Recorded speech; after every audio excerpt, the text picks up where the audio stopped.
a podcast to honor the gods. This better come with a sacrifice. Dave X Media. Hello, everyone. I was about to say last day of February, but it's actually not because it's a leap year. But happy whatever. Maybe you're listening to this in the future. Happy whatever. Happy right now you're listening to the restricted section. That's happy in and of itself. Anyway, I just wanted to let you guys know that this is an unlocked Patreon Detention Crew bonus episode. This was originally released exclusively for our patrons only, and I am releasing it as a little gift to you in between season 6 and 7 here on the show. So, huge shout out to all of our patrons. I love you so damn much. You are the only thing keeping this podcast going, and I mean that so literally. Not even financially, just for being my moral support. Thank you so much. Thank you to our patrons. No, truly, everything here is because of you. And if you are interested in getting more bonus episodes like this, where we get to cover other stuff outside of just like the chapter, the movie, the chapter, the movie, please consider signing up for our Patreon. For as little as $1 a month, you can become part of our Discord server. And starting at the $5 a month tier, you can get access to those bonus episodes.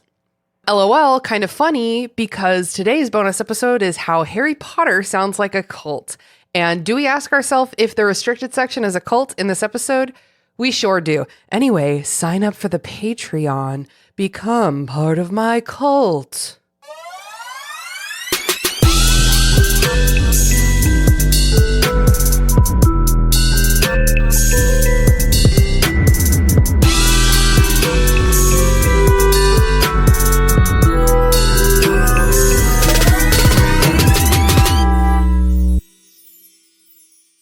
Hey patron, hey, girls say, Hey patron, hey patron, hey. hey patron. All the boys are down in the back. And our non-binary friends are on a cloud or something cool, I don't know. Our non-binary friends don't get shouted out as much, so I like to put them somewhere cool when I have the opportunity. Yeah, it's hard. We gotta think of a better, flow rhyme. Yeah. And our NB friends getting, I don't know. Getting high in the clouds. And our you NB sick friends idiot. getting high in the clouds. You sick idiot. Oh, welcome to the Detention Crew. I'm your host, Christina. Beloved patrons, we are so glad to be here. Obviously, they've already spoken, but I'll tell you anyway. I'm here with my good friend, Leela. Say hello to the listeners, Leela. Hello, Detention Crew. Happy to be back. Yeah. And also with us is my good friend, Andrew. Say hello to the patrons, Andrew. Hi everyone. Here we are. Today we're here to talk about how Harry Potter sounds like a cult. Wee bit. Cult. Leela and I both listened to this podcast that you recommended it to me, right, Leela? Yeah. A while ago. Sounds like a cult. Do you want to tell the listeners a little bit about that podcast if they haven't heard it before? Sure. So the Sounds Like a Cult is a podcast. Their episodes are usually about 30 to 45 minutes, give or take. It's two BFFs in their late 20s, 30s that are, one's a comedian and one is a writer. They're both extremely interested and very intrigued by the idea of cults, and kind of like the podcast's idea is about not necessarily like Jonestown, Heaven's Gate type cults. It's more, they don't even really cover those because it's like duh. Right. They reference them, but it's more about how just everyday kind of like fandoms and just aspects of our everyday zeitgeist. That's a word used a lot on the show. It's true. Are just kind of how they can be considered cults for like the following reasons, and then or like how everything's like a little culty. Yeah, and it's almost like, I almost want to say it almost shoots to destigmatize the term cult, but because I think that when I have told people that I listen to a podcast called Sounds Like a Cult, they're like, oh, you like those like serial killer cult podcasts? And I'm like, no, that's not at all what this is. It's just like two like like, what do you? It's way more like sociological. Yeah. So the two hosts are Issa Medina, hot bisexual comedian, and her friend Amanda Montell, brilliant linguist who I've had a brain crush on for like 10 years. And so Amanda Montell has written a book called Cultish, The Language of Fanaticism, that I've read. I really recommend it. She also wrote a book called Word Slut that I've been really wanting to read. She's one of those people who talks about like pop linguistics. Oh my God, I just finished recording with Sam about linguistics. It is on the brain.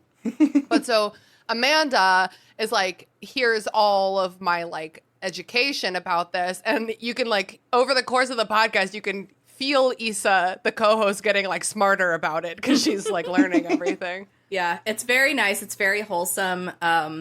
You can tell that they genuinely like each other. Yeah. But it also just, like, makes you think a little bit. Like, they've done some stuff that's, like, a little less serious, like the cult of Starbucks. And then they've done... Cult of foot fetishes. Cult of foot fetishes. That was the cult of foot fetishes was their healthiest ranked cult ever. They were like, this cult is great. Yeah, they teach consent in this cult. Yeah, but they also do like stuff that I think could be considered a little more controversial, like the cult of 12-step programs. Right? People don't like to think about that as a cult. Sure, or like CrossFit, that kind of thing, which I think we all know is very culty, but like also the people who are in it is bringing great value to their life. Yeah. So it really is about how like let's look at how like every little thing has like some cult like elements and.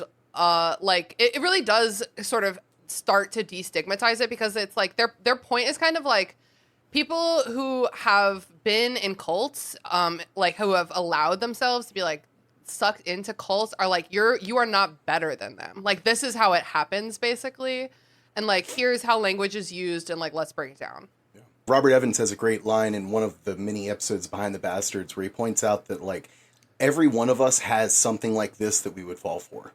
Like, at the right time in your life, when you're at the right point of being in a low enough, having the world shit on you and not having great opportunities, every single person has something they would be susceptible for.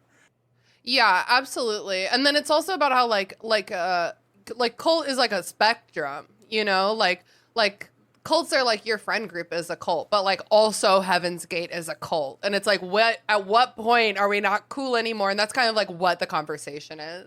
Right, like when does fanaticism become destructive and cultish? Yeah, right? Exactly. So, like, let's start maybe by, like, all naming a cult that we're a part of. Ooh. Andrew, do you want to go first? I mean, the listeners already know my most obvious one, which is K-pop, right? Like, it is an absolute fanatical following. It is people saying ridiculous things about the leaders, the members of the groups and stuff. It is 1,000% a fanatical fandom cult blend. Yeah. Leela, what's a cult that you are dabble in or have in your past? Yeah, that's really tough because I've always, not to put myself on a high horse or anything, but like I've always been, even with like musical artists, like I've always looked at everything with like a pretty realistic and critical eye. Like because I always thought if I wanted to be famous, like, and I had fans, like I would not want them to just like me blindly no matter what I did, no matter what I spewed out, right? So I'm really not into a lot of big fandoms in that way. In the past, I think I was like huge into Taylor Swift, but again, this was really kind of before like social media, so maybe a bit of a different meaning. Not rich enough for the cult of Starbucks. I don't belong to any gym. A corporate culture. I'm in the cult of corporate culture, I would say. That's how I get my money. That was going to be my answer, is that I am in the cult of the company I work for, McGraw-Hill, because they're great. And like, I'm like, yeah, man, everything you do is right. Like, I'm here for it. Like, yeah, hell yeah. I'm also I've entered the cult of weightlifting. Get swole, bro. Yeah, I'm trying to.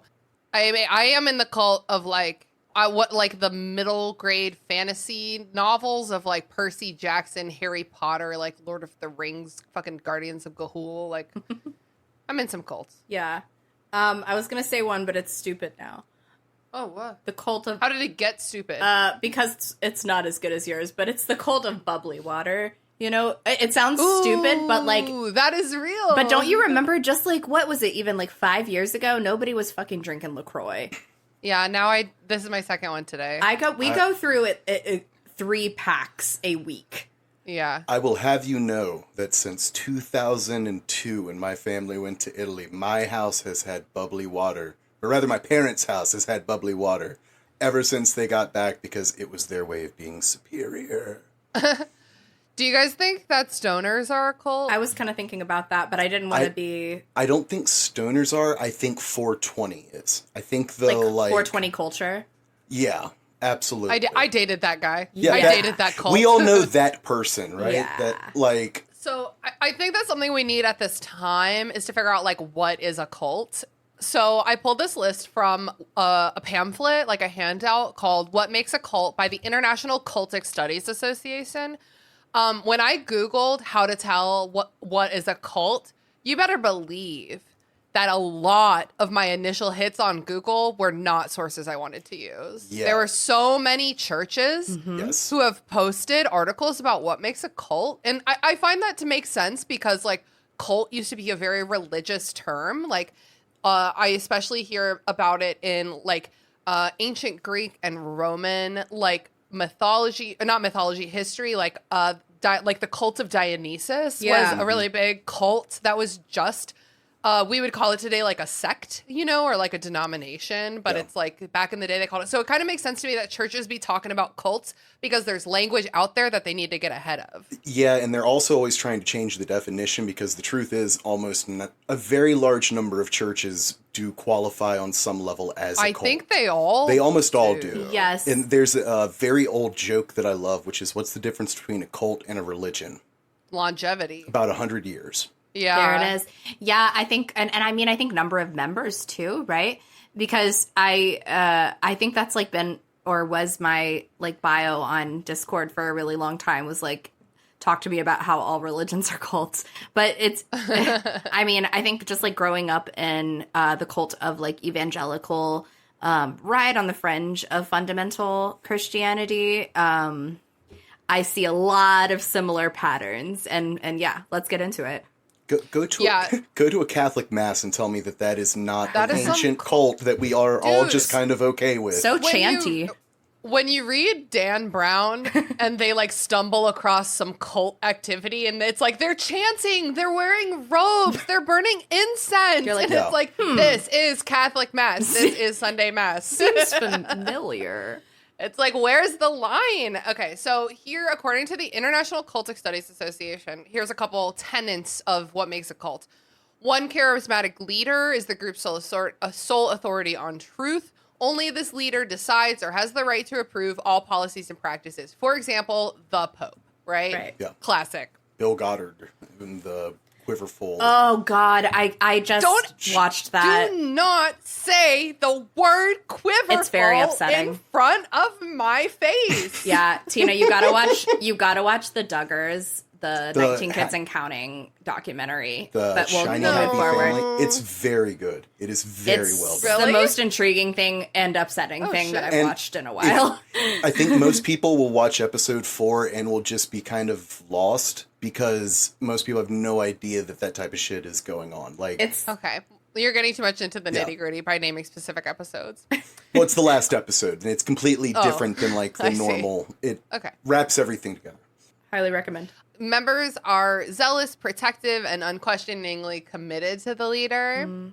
Members regard the leader's beliefs and practices as truth and law. The leader reforms. Okay, I think we're gonna the leader. Okay.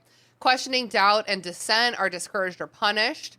The group's leadership dictates how members should think, act, feel. Oh my God. So I think a main tenet of what makes a cult is that you need a central authority, is what I'm getting here. Yes. Members require the leader's permission to change jobs, date, marry, or have children. Oh, so it's not about Donald Trump. Okay, got it. What? Everything up to this point applies to Trumpers. Oh. Just making a joke. The group... Wait, so does he...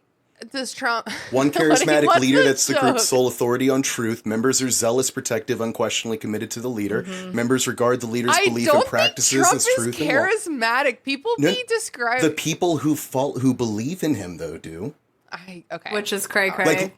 Like But- literally, that's what I was making the joke about. Is like every single one of these things up until you get to the point of like changing jobs and stuff.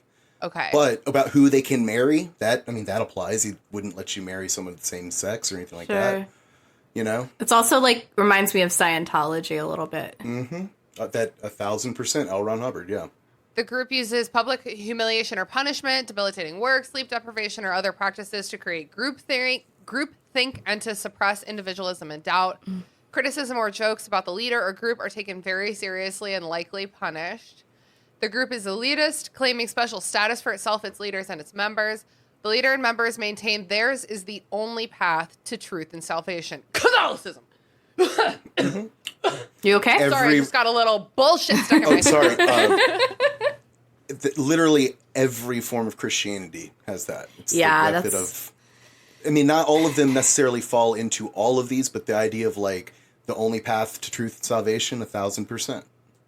Definitely. I personally was raised Catholic, so I think I'm always going to go Catholic. I also think that Catholicism is one of the more stringent sects of Christianity, and they especially are like so ritualistic that to me, like Catholicism gives big cult energy. And as someone else who grew up in Catholicism, they are an international sex trafficking group. So, you know. There you have it. Oh, gosh.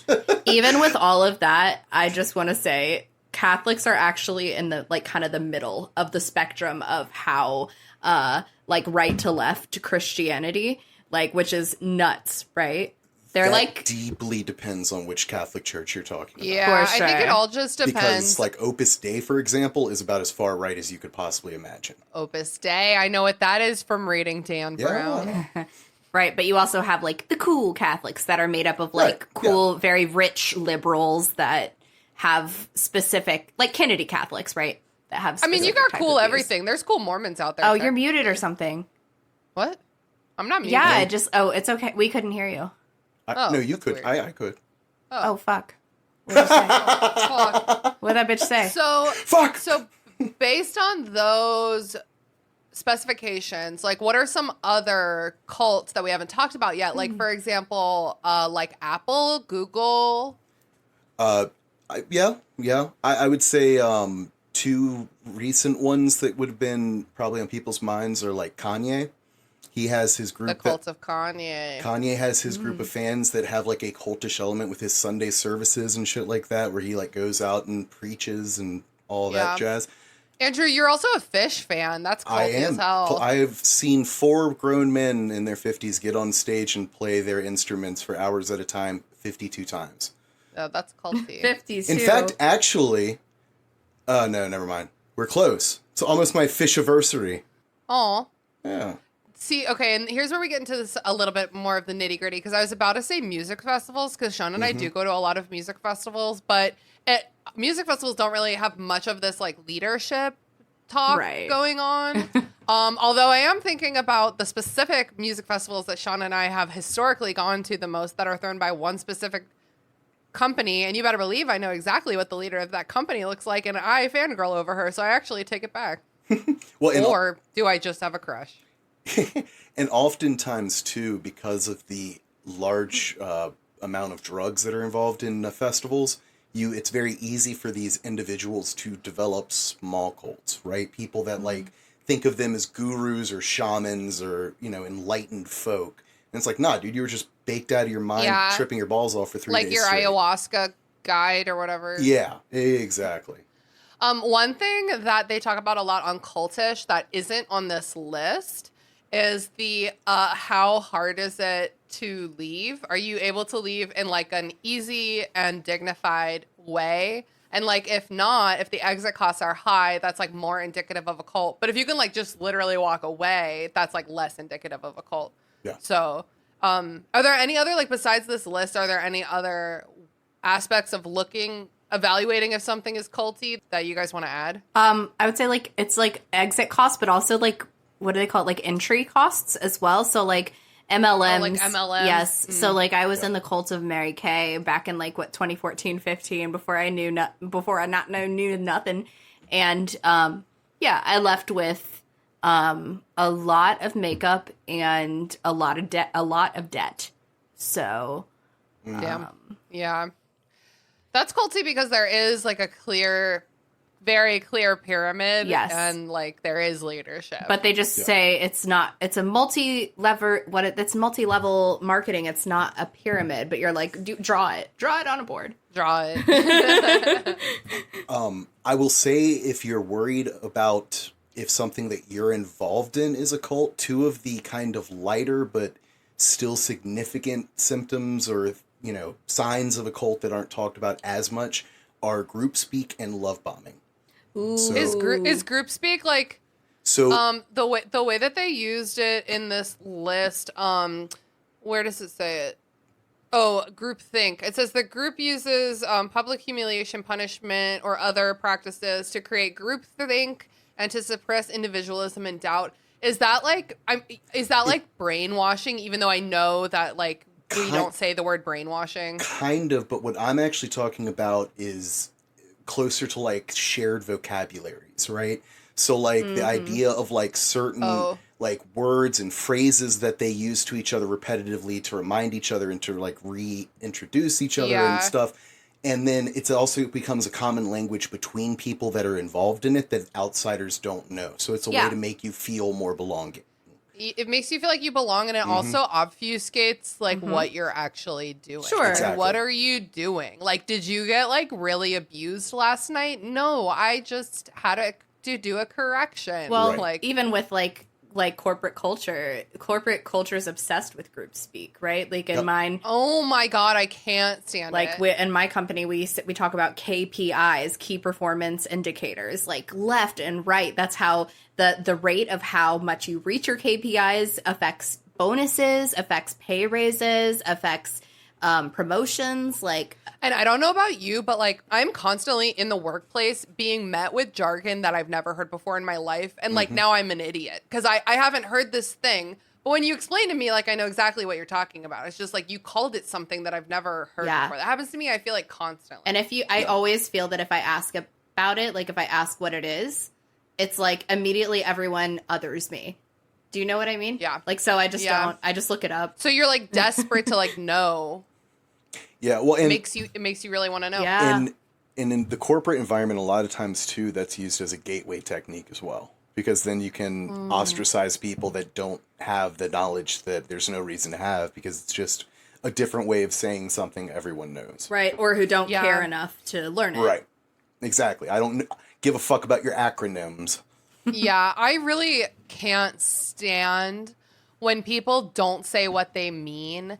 Like, I fucking cannot handle it when it's like someone is like dancing around something or trying to pretty something up. And the first example that jumped into my brain was, I feel like I was many years ago, like I was like talking about how my grandpa's racist, and my aunt and my mom were like, he's old fashioned. And I'm like, yeah, today we call that racist. Like, that's what we call that today. Like, you calling it something different just doesn't change the fact that he just said something shitty about people of color. Like, what the fuck? Yeah. Why call it something different than what it is? It's because you're trying to make it pretty. It's because you're trying to make it more palatable to other people. Exactly.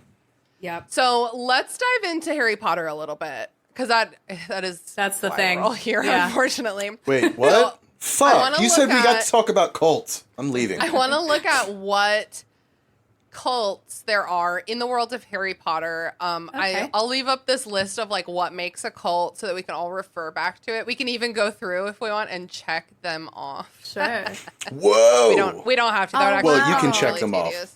We can't. Are you going to allow us to have screen sharing privileges?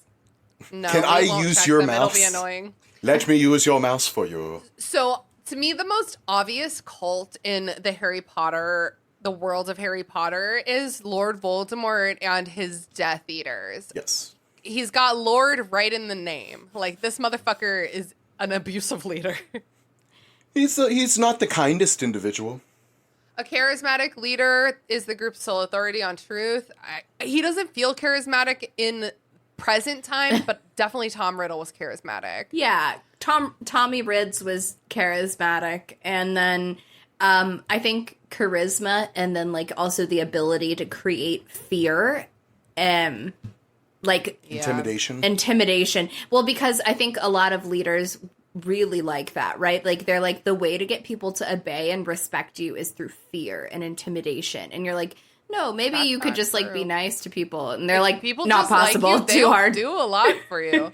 Yeah, I was like, Mia, can I have my birthday party at your house? And she was like, I'm frankly honored that you would ask me. And you were like, good, the training has paid off. Yeah. But I think that the cult of the Death Eaters is almost like kind of like stereotypically what a writer like Rowling would think of a bad cult, right? Like it's like they wear black masks and hoods, right? And they all have matching tattoos. Tattoos are for bad people. Yeah, matching tattoos, and like this one like extremely traumatic leader who wears a better robes than yours. Who doesn't need a mask because his face is so scary. They also like torture and murder people, so I think that kind of really leans it towards the bad cult. Public humiliation or punishment. Yeah, the group is elitist, claiming special status for itself, its leaders, and its members. That pureblood shit. Mm-hmm. So, obviously, my only other note is the fucking cursed child canon that Bellatrix fucked Voldemort, even though she was married. Fucking gross. And I think that is also some big cult shit. Because Voldemort was her boss and her husband's boss. And you know he was like, I'm gonna fuck you. And her husband Rodolphus had to be like, all right, I don't even get a single line in the whole 8 books. So I guess there's only 7 books. All that I get is a silly name. Rodolphus. There's it's like a dog sneezing. We haven't even really talked about like sex cult shit, but a lot of cults do be having sex. Yeah. Well, like, oh gosh, I wish this wasn't the example I was coming back to, but like once more, like the Smiling Happy People cult, which is IBLP, the cult that the Duggars are a part of, is certainly, it's very sex aware. So like, fundamentalist groups like this are extremely purity obsessed, right? So like it's very like you have sex before marriage, like that's not even a question. If you did that, then like that's it. That's straight to hell. Before even that, it's like an impure thought is straight to hell. You don't touch yourself. You don't do this. And you know what they repeat all the time? You don't touch your sisters. Don't think of your sisters as sexual. Just don't do it. And it's like, why do you keep bringing it up constantly in our manuscripts? I've got a question. Yeah. I am an only child, as has been pointed out many times on this show. Do most people need to be told not to sexualize their siblings? No. What you hear is don't touch your brother again, and it's because you've been fucking slapping him for 3 hours. Right. it's not something, certainly... Not. You know, I thought Pornhub was like leading me astray with this one. I'm glad to hear that it is in fact not normal, because that 0 times before I became an adult who had to listen to other people say things to me did it occur to me that my brothers were sexual beings. Yeah, absolutely not. And but they pull cute girls, so I'm like, I guess. I know. And then your friends are like, your brother's cute, and you're like, I don't know if we're friends anymore. No, mine are cute. Yeah, so... Tina recognizes the genes are the same. Yeah, like in a please date them kind of way. They're both single. Come on, ladies. This ad is dated June 20th. 6/20. I was talking about sex cults like Nexium. Yeah. Where it's like, you are here in this cult to have sex with me. Well, and generally speaking, cults serve the desires of the cult leader, and most people that get into that line of work do so because they want to have sex with a lot of people, and they don't want to have any restraints therein. Man, you could just fuck a lot of people and be a normal person about it also. Yeah. Like, you could just fuck whoever you want to. It doesn't have to be a cult, my dude. And then also, because of systems like this with strict, like, rigid hierarchies, it always fosters abuse, right? Because Yeah. people that want to be able to be abusive will seek out things that give them that level It's like of shelter authority. for them. Right. They're like, let me just nest up here where nobody's really looking. Right, exactly. Fuck that. Okay, so fuck Voldemort and his Death Eater cult. Even the name, it's like, invent a cult name out of nowhere. You're like, I don't know, the Death Eaters! Dude, I saw them in 85. They opened for Springsteen. They're great. Okay, so the next one on the list is Hogwarts a cult? I mean, I guess in the sense that, like, British boarding private schools are cults, right? Like, I'm going to say Hogwarts and the extended Hogwarts universe that includes Friends of Dumbledore and Hogsmeade Village. okay, Friends of Dumbledore, I would almost say, are a cult, right? Because Dumbledore's army? I mean, he always is like bringing people in. Well- like I'm talking about like in Goblet of Fire, Beauxbatons and Sure. Durmstrang. Like he's out here making friends. I would like, say the Order of the and then Phoenix he's- has cultish elements. Okay. Because, I mean, seriously, if you think about it, they all believe that Dumbledore is the leader who has the ability to beat Voldemort. Yeah. They're not trusting the government. Instead, they're trusting him. He's this all-powerful figure that they all agree with all the time Yeah. and do whatever he says. Like, because this, True. and this is what's important to point out, is that not, even if it is a honest-to-God true cult, it still is not inherently negative, right? If you are following someone who wants nothing but the best for you, that can work out very well. Yeah, be in Minerva McGonagall's cult. Like you'll Absolutely. be okay. Molly Weasley would be the greatest cult leader the world's Yeah. ever seen. It would be fantastic. You Neither would of have your them would homework ever done, your do room it, would be which clean, is- and you'd have great self-esteem. So, you know, there can be positive cults, and But on the flip side, Dumbledore's not all positive. He has a Right. lot of control, and it's up for debate if he uses it well. or well, and then, like, responsibly. you know, in Order of the Phoenix, like, no one in the Order really knows what the fuck the plan is and what's going on. Like, no one really knows. And Yeah. it's just Dumbledore knows best, you know? Okay, let's do this. Yeah. What are some differences between Dumbledore and the Order of the Phoenix and Voldemort and the Death Eaters? What are some differences? Wow. individual control on life. Dumbledore's What do you not going mean? to tell you who you can love. Dumbledore's not going to tell you where you can go, what you can do. Dumbledore's not going to try and prevent you from getting a job. Voldemort will do all of that and more. The desire for the individual, or the control of the individual. I don't know. Slughorn said no to coming back to Hogwarts like 6 times, and Dumbledore just kept pestering him. And that is not a no means no stance on that. That's true, but it's also not He's putting an persuasive. imperious curse on him and making him come back, right? Yeah. You're right about that. So I think it's like not performing the unforgivable curses, not intentionally harming innocence.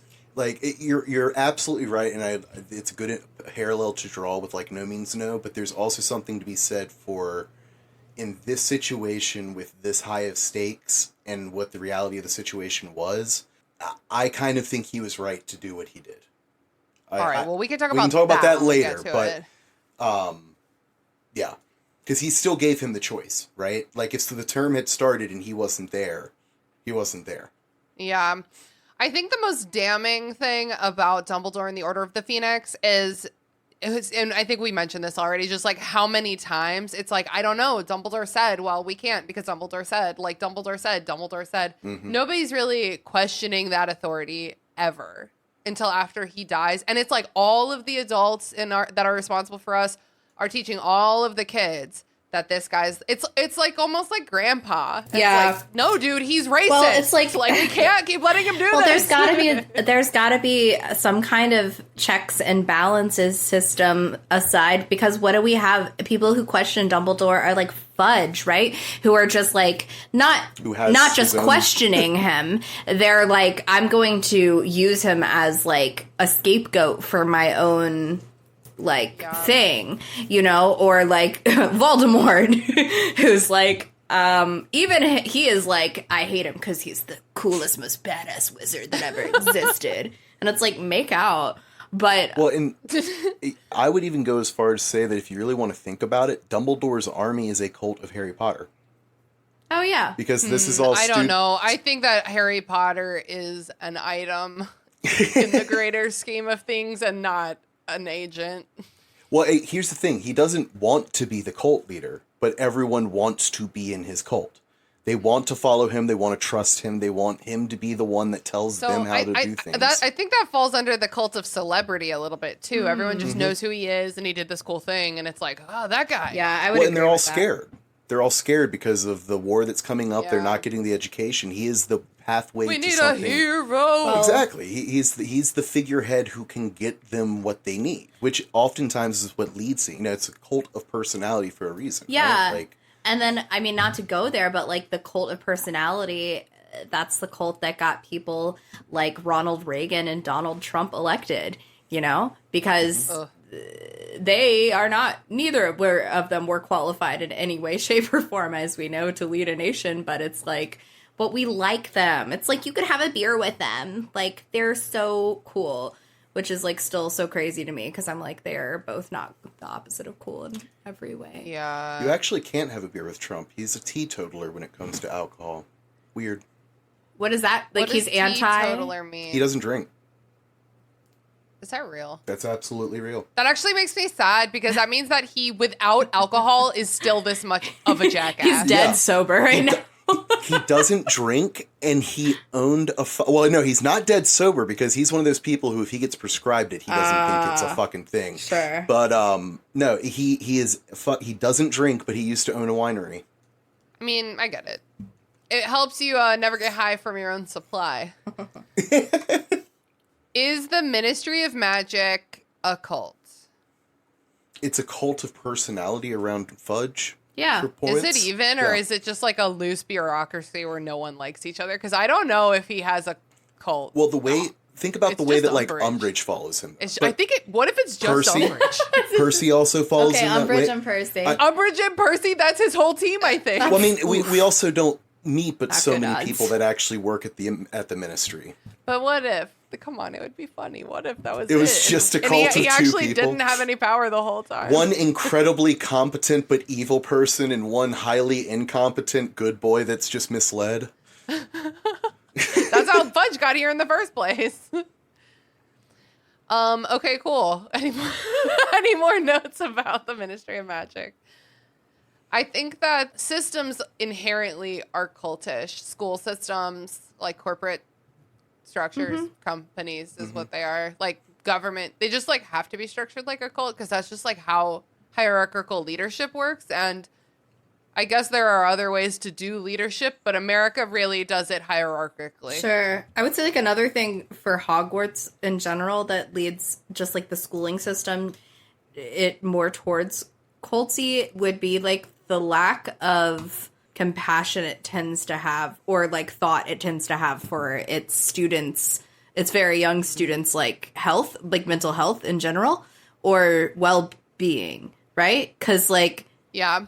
It does put them through a bunch of shit. Yeah. And it's like, if you can't handle this, that's on yeah, you. then you're just weak sauce. Like, be You're weak sauce. be stronger, English child. Do better. Yeah. Well, I guess, for example, at Hogwarts, the students would actively probably support Dumbledore in a lot of endeavors and a lot of situations. I know for a fact my principal, Dr. David Myers, got no support from any student that went to my high school. No one thought he was cool. No one thought he was great. No one really liked him at all. There was none of it, right? And so it is possible for there to be these things without any sort of like respect or admiration of the leader. I think that might be like what separates a cult from like just a regular system. Is like, do we put them On a pedestal. there Yeah. do the people who are in it put them there, or does someone else put them there? Right. Well, and so as with anything that's a spectrum, we're working at the disadvantage of not having incredibly specified, dedicated language. Right. Like, I think, for example, I think that like a teacher at school is like, that's not a cult. That's not a cult leader. You have to go to school and the school board hires them. But everyone's favorite teacher at school, I think that's a cult because they pick him. You know what I mean? Yeah. Well, and it's also, like I said, I think that our language needs better, more specified words for this particular type of stuff because, like I said, there are things that technically, I guess, are cults like that, but I don't think they have any business being in the same conversation, right? Like, it's a very different thing to have, like, support and admiration for someone that doesn't inherently have the same connotations as a cult, like a dark, destructive cult. Well, I think that goes back to like good cults, bad cults. Right. Can be good. And also the cult gradient where it's like sometimes good cults are not even very culty. Is Quidditch a cult? I mean, every sport is. Yeah. There's no sports that aren't a cult. Anything that's an active fandom like that is going to have elements of cultish behavior. Anything that has like a participatory fandom where you're expected to like go and do things for them and know things about them and fight for them when they're not there, all that type of shit. The crossovers between K-pop and sports, right? Like that level of like fandom is inherently cultish. Yeah. And it happens in any sort of sports, anything. If you go to your local fucking roller rink, there's probably some cult of personality behind someone there that 4 people really like. It's not big, it's not powerful, but it's there. Do you ever wonder if it's like because we're seeing the narrative through the story completely through Harry's lens? Are there like other activities that are really popular at Hogwarts that Harry just doesn't care to know about? That we just don't see. Yeah, there's like a couple clubs that they mention, but we don't see them at all. So we have no idea how popular they are. Well, I guess I was saying that just because it's like, yeah, Quidditch is like a total cult at Hogwarts, like a mini subset cult, but like it almost feels like that's because what the fuck else is there to do? Good point. Yeah. Well, until you get to 5th year, and then you got to study for your owls. Womp womp. So let's move on to talk about cults in our world, the non-magical world that we all live in. Getting more non-magical every day. I don't want to go back to that world. So, do you guys think fandom in general is a cult? The way that, like, fandom, when you go to, like, a generic con, like, that's fandom right there. Like, is fandom a cult? Sure. Like, certainly. I think fandom inherently involves traits that cults will always have, right? The things like supporting them and like the things we were just talking about. They will inherently have those behaviors because, once again, like positive cults, that style of support is very pleasing for the fan. Right? Mm-hmm. Like you get something out of it by being a fan and getting to have those interactions with each other where you share your knowledge that you both know and don't you both know it well, right? It's fun. Mm-hmm. Yeah. I also think that like fandom in general definitely has like the language thing down, the way that they have terms that you wouldn't know out of that context, like shipping. I've had so many people ask me what does shipping mean? And I'm like, oh, I guess you're not a fucking nerd. Yeah. Fucking normie gross. Or like, I mean, D&D terminology, how that kind of like seeps into a lot of other fandoms and like nerdy fandoms. That's a great point. Yeah, totally. And if you're not in that cult, then you're just like, what the fuck is everyone talking about?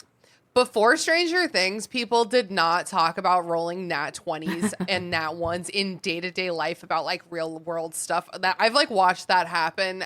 I think it started because of Stranger Things, and then it kept going because we're all fucking nerds. And now the exclamation point is the dope D&D movie that just dropped. Oh, some of us were using that terminology before Stranger Things came out. Not just like out in the world though, because nobody would know what you're talking about. But it's like now we do that, and like people just know what you would like about. keep it behind closed doors. Don't like nerd out you're in public. You're a fucking nerd. You can't just tell the football captain that he rolled a nat 20 in the last game. Well, but like, and here's the fun thing. That's so cute. Here's the fun thing, though, is that if someone did say that to you, you just wouldn't recognize it, right? Like, that's part of what makes group speak, like, so powerful, is that you can hear that conversation and you don't have the knowledge to know what it's saying. So you might have been hearing it all the time and just never have known what you were hearing. You weren't. Like, you are correct.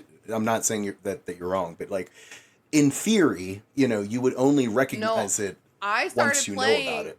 I started playing D&D like a decade ago, and the first 5 of those years, nobody in the world besides me was playing D&D. And then the next 5 years, it's like, oh, I was wrong. Everyone in the world plays D&D.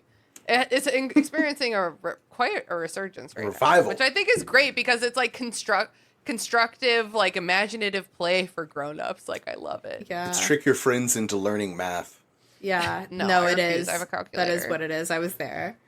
I think oh, go ahead. I was just gonna say, I think that fandoms like offer a lot of positive qualities to a lot of groups that feel really othered, you know, and really feel like this like urge to have a sense of belonging. I think that's why we're all a part of every quote unquote cult that we've joined, is because we love that sense of community and belonging, and to be able to like share the niche information we know with other people who share the same type of ideas. But Right. Yeah. Yeah. That would be the positive outcome Yes. of that you can get. Yeah. yeah, in general, I think for any cult, right? Like, I mean, not any cult, but like, I think most cults that people join, they don't join with the intention of like, you know what? I want to really hurt myself mentally and physically. Like, Yeah, I want to exactly. get myself fucked. Yeah. How do I do that? they join because they're like, finally, I'm going to belong. So, Yeah. Absolutely. Loneliness is one of the most potent pains that a human can feel. oof, I think a lot of really lonely people do find solace in fandom. totally. Yeah, absolutely. I mean, I can remember when Iron Man 1 first came out, I knew a lot of the stories and stuff because I was fascinated by it. I didn't read the actual comic books, but I would read like the books about the comic books that would like explain all the shit, right? And so when this started coming out, I remember how all of a sudden it was like this weird feeling of like, all these people, they want to know the knowledge that I have. I'm a commodity. I can tell them these things and explain it to them. And it was weird how something that had been ostracizing before all of a sudden became something that enabled me to like have that sense of connection, right? Mm-hmm. And before they started getting popular, going to things like Comic-Cons where you could meet other people that had this thing that they enjoyed that was largely put down on. It was an incredible experience. Yeah, that's how I feel sometimes when I go to like EDM shows. I'm like, all of you guys understand me so purely in this moment, you know? Yeah. Like, we're all here for the music. Well, and Tina, you've been going to those shows because I've been going to them with you long enough that like we've seen that evolution where that has become like fairly mainstream now, right? To go and But not they're not good anymore. See, but that's the thing when it becomes when you lose the selectivity of the experience, the uniqueness of the knowledge, right? When that becomes normal, it's not fun. It loses the element. That's part of what makes the cult response positive, is like, or to the individual at least, is that feeling of belonging that you get. Yeah. Honestly, I've been thinking about, I'm going to get corny, our sweet little Deus Ex Media community of really, really shy, brilliant nerds who I think fandom like provides socially awkward people a foundation. It's like, have you seen the new Spider-Man movie? I have also, and now we can talk about the new Spider-Man movie, and that makes it easier for us to connect as friends. Yeah. And I think that you keep like building these little houses of your friendship with these little like blocks of shared context, you know, especially with like online friends that you don't see in real life. It's like, what do we talk about? I don't know where to begin. It's like, let's begin with SpongeBob jokes. And it's like, okay. What are your opinions on Stephen Moffat? Go. Well, then I think from there, like from like Bob's Burgers and SpongeBob jokes, it turns into like, wow, you seem like a nice person, and I care about you. Like, how are you doing? Like, how was your day? Like, and then we end up genuinely congratulating each other's successes and kind of like virtually holding each other through the challenges. It's really a spectacular, special thing that I think is fairly new, right? Like fandoms, online fandoms like this, I don't think existed. Certainly not for me when I was coming of age. I didn't really understand. They were being born when we were coming of age, and I was not allowed to use the internet. Certainly not. No. Yeah, because there are like classic examples, like Star Trek, for example, had a very large, as you can imagine, had a very large online presence for the time back in like the early 90s, right? Mm-hmm. So like there were definitely communities that pioneered that, but we are seeing the mass creation of this and mass like implementation of this now, which is very unique for sure.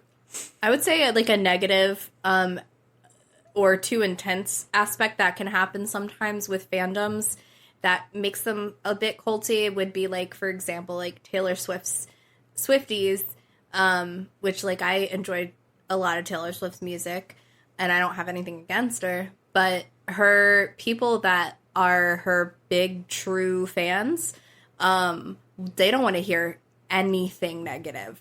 They will shut you down. Like, even if I had a friend who's like, I went to a record listening of her new album and I thought it was just okay. And like, by the end of the 30 or so comments, she was like, I changed my mind. And I'm like, I mean, no shit, man. You just got like bullied into like, that's music. It's music. It's something you can choose whether you like it or how much you like it or not. Then they also went on and like got an entire show canceled because they made a joke about like, wow, she's dated more guys than Taylor Swift, which is like not even very a funny or original joke, you know? Exactly. It's not really particularly cutting is what I'm saying. But then Taylor Swift went on and was like pretty much like, get them, like sicked her people on them. And then that Netflix show got completely canceled. So like, there's definitely power in a negative way sometimes.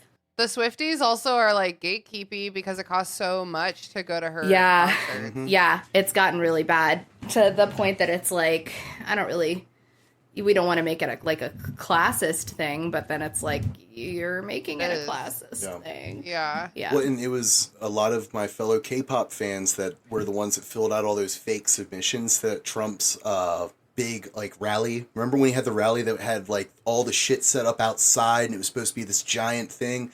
And then it turned out that, like, they couldn't even fill up the inside arena, so they had to, like, quickly take down all the outside scaffolding and shit. It's a fucking hysterical moment. Yeah, that's wonderful.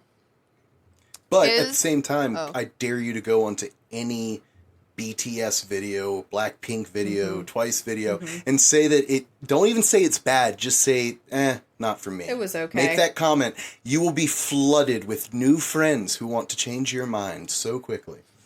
But if it's not for you, like, just don't say anything. Come on, like, why are you doing this? Yeah, I guess you're right about that. I don't know. That's internet culture in general is like a whole nother conversation we can have, really. Dude, it's like a third part of your brain. Yeah. And by third, I mean second. I was going to say, what's the second? No. Left and right. No. I was right. It's like a third part of your life. You have like your brain and then you have the outside world. And like technology is like somewhere in between that. You know it's what I like mean? You get the fifth sense. Have you guys ever exactly. wondered? Have you guys ever wondered if any of your friends are like horrible fucking internet trolls? Oh my god. No, that's literally never occurred to me. Like, what if like you have someone who's like a great friend and it turns out they're just the worst fucking person? You would do it. You're not on social media. Would you have a fake account where you go troll people? Tina, I have a YouTube account. Do you know how many times I've typed out a comment and like deleted it before posting it because I'm like, I don't want people to be mad at me if they don't like this. That's nice. Please don't. I'm going to keep my thoughts to myself. Yeah, I think our friend, our friend group, I think in general cares a bit too much about what people think about us. We're tender, squishy folk. People. Yeah. We don't want other people to feel sad. Jason can go on a tirade, though. He's one of those people that, like, if he decides that, like, you're wrong, and, like... It's the principle of the thing, If the principle is wrong, like, Sean gets he the same way. won't be flexible on that for the rest of his life. So, like, enjoy being dead to him. You have to respect it. You have to respect it. A little bit. Is Harry Potter fandom a cult?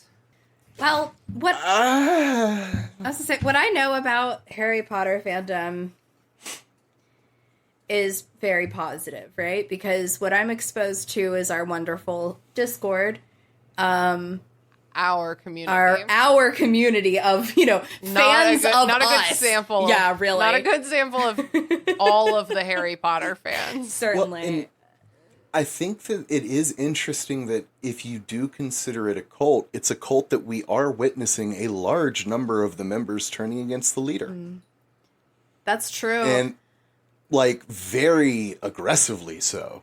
I'm not saying it's wrong, like, definitely should be that way, but, like, aggressively turning against the leader, which does not happen often. You know, I mean, look at fucking Andrew Tate. He's being indicted, he's going to be in jail forever and ever.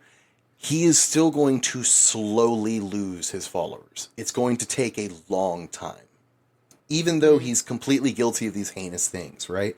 So it's crazy how this community was so united in the belief of, like, LGBTQ importance that they still, to their leader that they loved for years, their childhood was brought joy by them, they turned on and were like, nah, fuck you, bitch. Like, and I almost think that that's why it could have never happened without the idea of fandom being established and with such a strong fandom already being there. Harry Potter is an example of where the fandom completely broke free of not the source material. We're still fucking reading the books, but like, well, we will never break free, Leela. Mark my words. But broke free of the leader, like, and the best way that they could. And I mean, I think we all know, and I think we've all probably beat this dead horse as much as we can. But like, I think what was particularly devastating with Joanne's allegations were just the fact that she really did isolate such a huge portion of her fandom, like, for lots of reasons that we've talked about, that we'll continue to talk about. Harry Potter really reaches and genuinely touches, like, a lot of people who feel othered, and a lot of people who feel othered are the LGBTQ community. And of course, her books aren't overtly gay. She doesn't mention anything about it except when it's after the fact, and she's like, just kidding, being gay is cool and Dumbledore's gay. Dude, listen, this is hold on. One of these fucking items, I was like, that's J.K. Rowling. Members regard the leader's beliefs and practices as truth and law. The leader affirms and enforces this idea. When she made Pottermore and was like, I get to add more without having done the work in the books. Like, this character is gay. We all were like, okay. Guys, we went along with wizards would poop in a corner. Okay, cool. We went along with that and we're like, weird but fine. Didn't want that detail, but we'll go with it. Like, and let's not forget how weird she made it before she fucked. And it wasn't even something to do with the book. Never mind. I think fandoms have a lot of capacity to be extremely compassionate and forgiving to their leaders, right? We love our leaders typically. We're so happy that they created this amazing material that's meant so much to us and brought us so many friends. But I'm really proud of the fandom for recognizing when something is wrong and there's no more excuses that you can make for it. I unfortunately, It's not all like that. Like, I have friends and people that I work with that work for me that have, like, new Harry Potter tattoos. Like, they're still getting them. I've met one of those. And recently. I think worse than that is more like that they don't know. They don't know. They don't care to know. They don't want to get into it. A lot of people have no idea, which is wild to me. I'm getting my Harry Potter tattoo hopefully removed. Is that like a carbon offset situation? So one of your friends who's uninformed can go and get a Harry Potter tattoo because you're lasering yours off. The balance can remain in equilibrium. Well, and honestly, that's I'm not just bringing it up because it's K-pop, but that's another area where K-pop is actually very unique in my mind, is that they will fucking turn on their artists. Wow. It is wild. Held to a high caliber. Yeah, well, I mean, they earned the title idol for a reason in these people's eyes. Like, there have been people who have been kicked out of groups for, like, bullying scandals from when they were in middle school coming out. So, like, they're somewhat credibly accused of being a bully in middle school when they're, like, 20 and have debuted for 3 years, and they'll get kicked out of their group. Picture James Potter getting kicked out of Harry Potter. Because James could not be in a boy group, at least not in Korea. His ass would be just thrown to the curb. It's so funny to phrase it like he's getting kicked out of the novelization of his son's life. He's getting kicked out of the group, the Marauders. They can't have him anymore. The bullying allegations have just become too strong. So I kind of feel like there's two cults now. I feel like there's the J.K. Rowling cult, and there's the Daniel Radcliffe wrote Harry Potter cult. Which I like changing the record so that it states that those are the books by Daniel Radcliffe. That I'd be down for that. Danny boy. Yeah, I think that the J.K. Rowling cult is cultier than ever, and I think that the Rogue cult has a healthy diversity of, like, leadership and values. Well, do you really think that many of the people that are supporting her are actually Harry Potter fans, or do you think that they're TERFs that are donning the mask to show support? I think a lot of people genuinely fucking love Harry Potter. And that's something I will respect about a person. I respect that you read this and you're like, this is great. I totally respect that opinion. I agree. I think Harry Potter is an institution at this point. It's like a loving institution, right? Like, people think of Harry Potter and they feel comforted. I've heard people, even in my, like, fun chat group at work, we were talking about, like, what movies are so quotable that you would, like, your siblings used to, like, scream at each other all the time, or, like, whatever, and we're like, Napoleon Dynamite, Shrek, and someone's like Harry Potter, like, and it's, like, it's just so ingrained into, oh my god, I'm gonna use the Z word again, but, like, the zeitgeist of of our social culture, you know? And so I think there's a lot of people who are not willing, almost like those Swifties who take it too far, right? Like, it's people who are not willing to admit that there's anything wrong with something that they love so much. Yeah. Well, I mean, and there's also, like, everyone has something that they're willing to separate the art from the artist for, right? Right, you guys could see my screen. It's only like this. You know, I would be willing to bet that every person has something that they enjoy and they support that has very, very negative sides to it, you know, or like an artist that they like that has a terrible aspect to them. Dude, I started reading a book like today, and I was like, good book. And Mary Clay's like, problematic author though. And I was like, damn it, I'm on page like 2. Why is it like this? Well, fuck. I mean, if you, like, the simple example is if you like classic rock at all, you like horribly problematic artists. One of my favorite musicians is Eric Clapton. It sucks. Ooh, yeah, it's not a good I like time. Led Zeppelin, Tina. They kidnapped a 14-year-old. It's like, bad. Yeah, it's not bad okay. out there. But a lot of those people are dead now, so it feels better. You're So you're like, it's "Eh." okay. Eric Clapton's not. He's still out here doing damage. If Woody Allen can just go ahead and fucking die already so I can go back to liking certain ones of his movies. Is the restricted section a cult? Yes, and I'm happy to be a member of it. Absolutely. I think I think it's like the happiest, healthiest cult I've ever been a part of, says one of the cult leaders. One charismatic leader is the group's sole authority on truth. Okay, no, but I mean, you know, I mean, that's you, Tina, you know. So, Tina's our leader, and then I think that Tina is not a dictator, and I don't think that's the type of energy Questioning, here. doubt, and dissent are discouraged or punished. I mean, like, when you're like, shut up, I mean, bitch. Mott's can be mean as shit if you get a question wrong. I'm just saying. So Haley can be mean when you get a question wrong. Fucking Brooke can be Brooke mean. is just mean. Jokes about the leader are taken very seriously. Okay, no. Oh, I'm gonna start making jokes about you, Tina. See if I can get the audience to turn on me. Do we not joke? And then you got to joke on yourself before anyone else can Oh. do it. You have to joke on yourself before you can joke on others. That's what Mom always used to say. Yeah, I think it is culty. I think also the fact that I brought other podcasts on to serve To serve, my network cut it right For there. unpaid in the sentence. volunteer time. Yeah. It's you know, they're doing their own things, but it's like, you know. I'm the boss. I would say, Yeah. like, there's a lot of things missing that would make it a cult, though. You know, if we're being serious, there's no exit fees. Anyone is free to come and go anytime they want. There are entry fees, though.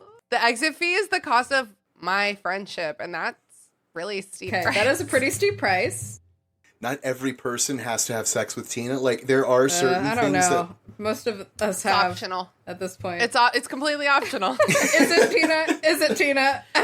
We can talk about it. Let's give them something to talk about. No, I think if this is a cult, this is the probably like least like worst case. No, oh my god, best case scenario of. I feel that. like I feel like it's kids playing on a playground pretending that they're a cult. Is like what we are. You are a cult that's in the vein of Mr. Rogers and Bob Ross. Aww. That is what you are. Oh my god, I saw this video. It was probably a TikTok, and this guy was doing the Mr. Rogers song, but he was dressed, like a modern gentleman. And he took off his shoes, put on slippers or whatever, and then he lit his little joint, and then he blew out the smoke, and I was like, so relaxing. Like, I will be your It was neighbor. the pleasantest video I've ever seen. Yeah. Cool. Any more cult-y notes? Let's do Harry Potter. Wait, what is it? Is this cult? Waka waka. No. Is this cult a live your own life, a watch your back, or a back. get the fuck out? Yes. Live your life. Watch back. Get the fuck out. Andrew, what do you think? I don't Harry want to go Potter. first. Someone else go. Okay. I think live your life. If you want to like Harry Potter, go ahead. I think it's a watch your back. Just don't spend money on Oh, it. sorry. So yeah, I think it's a watch your back for that reason, because I think if you is saying it's a live your life is like saying it's like pretty much unproblematic, and I think that you just Okay. need to be a little bit more. I wish there was another term than stay woke, but like. Just like to be discerning. Yeah, be a little more discerning. Don't just blindly trust the material that she Okay. puts out. Yeah, I guess we are watching our backs by doing this whole Yeah. podcast, reading it slowly, being like, and what about this? Completely. I think that if you're going to take on a critical reading of it, you should watch your back, because it's very you need to be cognizant of what you're reading. I think for most people that read it, though, it's a very young read. It's a very quick read. You don't think too hard about how messed up some of the things are, and honestly, I don't think you're going to absorb most of it, right? Ain't that the truth? Yeah. How could you? Well, I mean, honestly, I think this podcast is kind of a testament to that, right? The fact that we're finding all this shit that is fucking with us now. Now, part of it is that at the time it wasn't as widely recognized, but part of it too is that ability to recognize what we're seeing. It's not like any of us turned into racists because, none of us became anti-Semites because we read a very fucked up depiction of a goblin, right? I don't think there were many people who had that transition. I don't think it had that effect, but I think that if you're going to read it critically, you need to recognize what's there. Yeah, I would agree, because Yeah. I think I do forget sometimes when I'm, complaining about this series to, poor unsuspecting friends outside of this group, that they'll be like, but I like Harry Potter. It's fun. And I'm like, no, here's 10 reasons why it's terrible. And it's like, sometimes it's okay. Like, people can just casually like things. I understand your For point. sure. Well, it's like the way that I have come to not say whatever I want to say whenever I hear you all talk about astrology, right? I don't yuck your yum. If you want to enjoy it, go ahead, talk, do your thing. I have my opinions on it. I don't, I have no need to bring it up, right? Yeah. Is this at work? I got a comment that my boss said to maybe just keep my anarchist ideologies a little more in my head. I guess during meetings I shouldn't say corporate culture is toxic and stuff like that. I mean, in all fairness, if you want to progress in a corporate environment, it's probably not good to mock a corporate environment. But I guess I think I can change them, you know what I mean? Oh no, you can't. You can. No, you you can't can't. change him, and you can't change them. Yeah. No. You can't. I know that now. I realize that now. Can't change It's anybody. too late, but I do realize that now. Well, that's got to be it, right? Yeah. I think we have covered that very thoroughly. Any last words? Hey, what's like a fun, like a dorky white people way that we say like, and that's a wrap. You go first. Potheads out. All right, let's rock and roll. Now I just can't think of anything, but that's a wrap. I didn't go. And that's like, how the cookie nerdy crumbles. dad-ish enough. To infinity and beyond. We gotta think of anything better than that. I walk a lonely road, the only one that I've ever known. I just want to say thanks to our fans, even though we might have heavily implied that we're all in a cult. They already knew it. They signed They've up paid for the this entry fees on purpose. There are.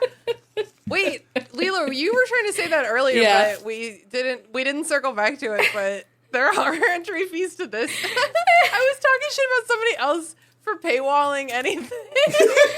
But in this paywalled episode, that's very funny. Yeah. I'm very funny. But As I said before, we love all of our fans, Yeah. but we love our patrons more all than all of our fans. yeah, and it's okay for us to say that because only the patrons will hear this, probably. Exactly. No, eventually this does get dropped on the main feed. Eventually. Well, you know, stand by what I 2023 said. Leela, Andrew, and Tina, we didn't know things, so I still stand by what I said. I will hold down. If you give us money, I like you more than people that don't give us money. That's just the capitalist side of me. I can't disapprove. I take it back, everything Yeah. back. Money can buy my love. Yes, That's true.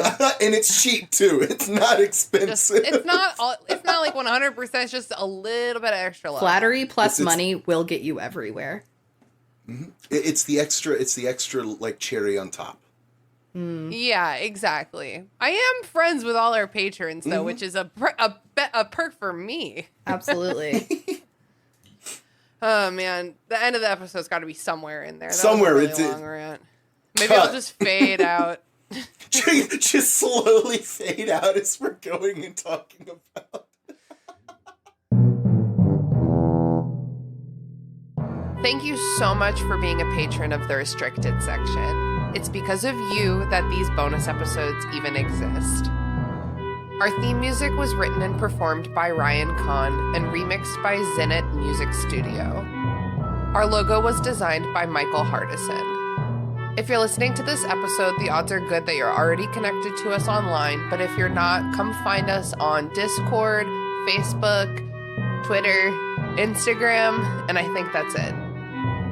Thanks for supporting the restricted section.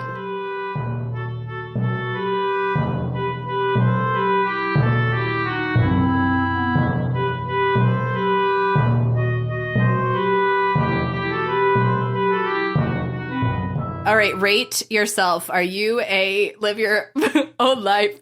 Oh, watch your back or get the fuck out. I think I am a watch my back. I need to, work on myself a little bit more.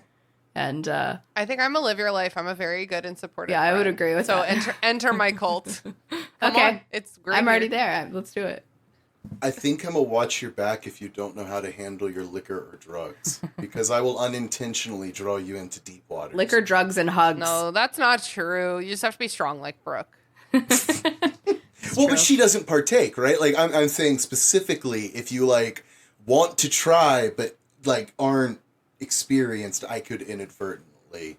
Or if people don't like hugs, pretty much stay away from all of us, honestly. Yeah, we're the wrong group. Wrong group.